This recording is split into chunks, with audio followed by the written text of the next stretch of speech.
Hello friends, welcome back to my channel Xgene Protein X. In this tutorial video, I'll show you that how to measure any unknown sample concentration by using Bradford assay. In my previous video, I showed you that how to make any serial dilution, and for this Bradford assay, you also need serial dilution. So if you haven't watched my previous video, you should watch that video first, and then after that you'll come here and you'll watch this video. So let's move on to the tutorial part. So first, if you measure any unknown protein concentration or unknown any sample concentration, then first you have to use the known concentration of the BSA standard. So for first, so at first you have to measure, you have to make different serial dilution of the BSA standard concentration for the BSA curve. So here in the 96 joule plate, I showed you that how I made. So here you see there are for the BSA sample there are 7 different concentration I made. So you can make it accordingly your experiment, but I think is better, in my suggestion is better to get the 7 different concentration for measurement of the unknown protein concentration, so it will be more accurate. So here you see there are 3 repetitive oil I made the each concentration. So in this 3 repetitive oil I made 1 mg per ml, and then the next one 0.5, 0.25. So by this way I made 7 different serial dilution for the BSA protein concentration, and one this is the one part, this is the one and one 3 repetitive oils. So this is for the PBS, this is for the negative control, and rest of the oils you can also add for your sample that you want to measure your concentration. Also that concentration also, if you can make 1 or 2, that's okay, no problem, but no need 3 repetitive oils. But your BSA standard, you need, obviously you need the 3 repetitive oil for getting the accurate result. So after that, so here each oil you have to add 20 microliter per oil, each oil 20 microliter. After that you have to add 180 to 200 microliter G250 reagent. And remember, the when you add G250 reagent, so after that no longer wait for 5 minutes, maximum 5 minutes you can wait, but no longer than that. So after that you have to measure the concentration by the plate reader machine, otherwise you will get, there is a chance to get false result. So when you add G250 reagent, then you will get this kind of intensity. So this intensity depends on your different samples concentration. So you see here, this is the highest concentration, this is the highest concentration, that's why the intensity is highest here. So after that, so accordingly the intensity will be lower according to your concentration. So after that, this is the sample preparation, and then so after that you have to read your OD value by the plate reader by 595 nanometer wavelength, and then you will get this kind of result, this kind of OD value, this kind of OD value you will get. So after getting OD value, so you will have these 7 so you will get for your BSA the concentration as well as OD.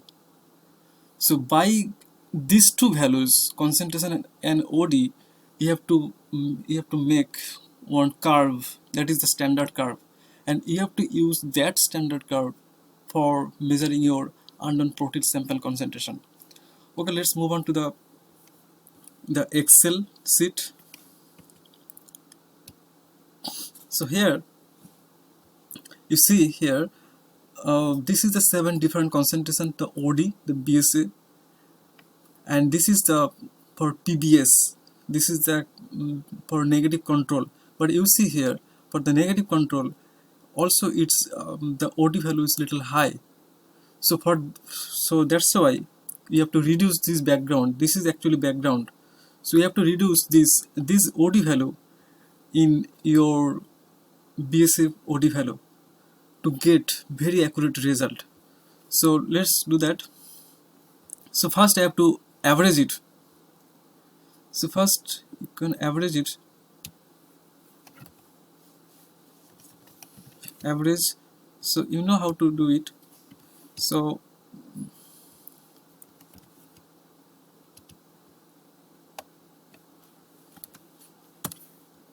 you'll get this kind of average.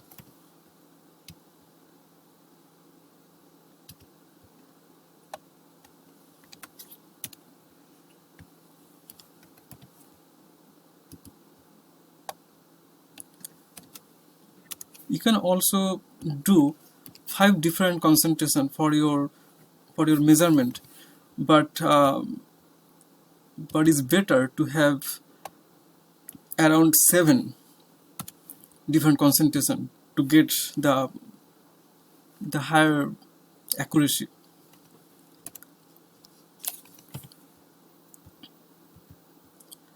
And also remember, you should not use very high concentration of the BSA protein. That might get a false result. So I think from 1 mg you can start from the 1 mg per ml that concentration. But if you go for the 1 mg or 2 mg or so, okay. But if you use 5 mg per ml, that concentration, that is too high concentration, and there is a chance to get a false result. So I think you should not use the 5 mg per ml.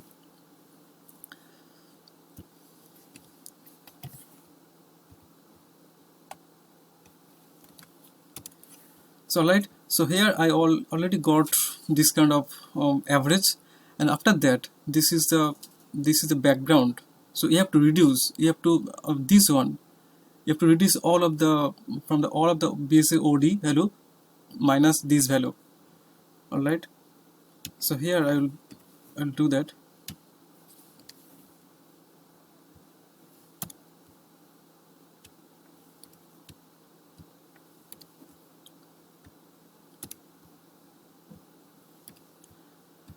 And also remember that, so you can also this kind of background OD value, it depends also on your the which you are using for your dilution purposes. So in some cases the impurities, it makes higher OD value.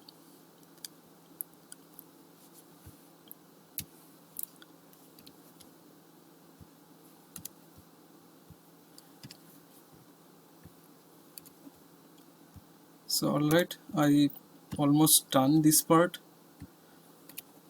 So after that I have to make the standard curve.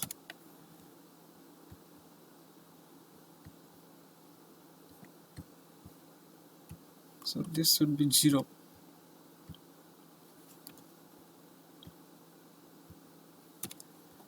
Alright, so this part I got 1 2 3 4 5 6 7 also.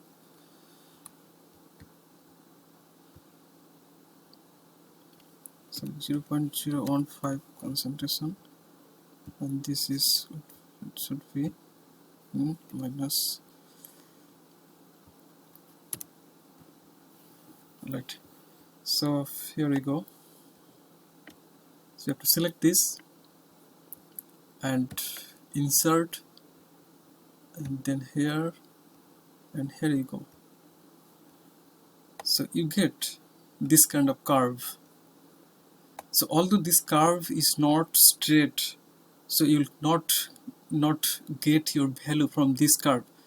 So you have to choose 4 different points that might get the straight line. You see here 1 2 3 4, it almost is a straight line.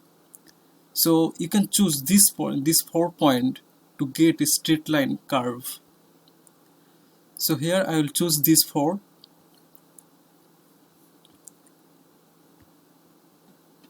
So let this 4 I will choose, and then again you can make one curve. So you see here it almost straight line, and after that right click here, add thread line, and here you see the display r squared value on chart. So select this one. After that you will get the r square value. So also you will select this one as well, and then you will get the equation for the measurement of the unknown protein concentration. So here you see the r square value is 0.98, but if it is near 1, it will be more accurate. And here in this y equal to this value, this equation you will use for measurement your protein concentration or your sample concentration. And after also I'll say that this is the BSA standard curve, and you also get the OD value for your sample. So you will and that sample OD is y equal to OD. So if you put that OD value, and then you will get the X value. So that X value should be your unknown protein concentration. So by this way, using this equation, you can get the concentration of your unknown sample by putting your OD value. Alright guys, so I hope this video will be helpful. If you like this video, kindly hit the like button, share it, and don't forget to subscribe my channel. Thanks.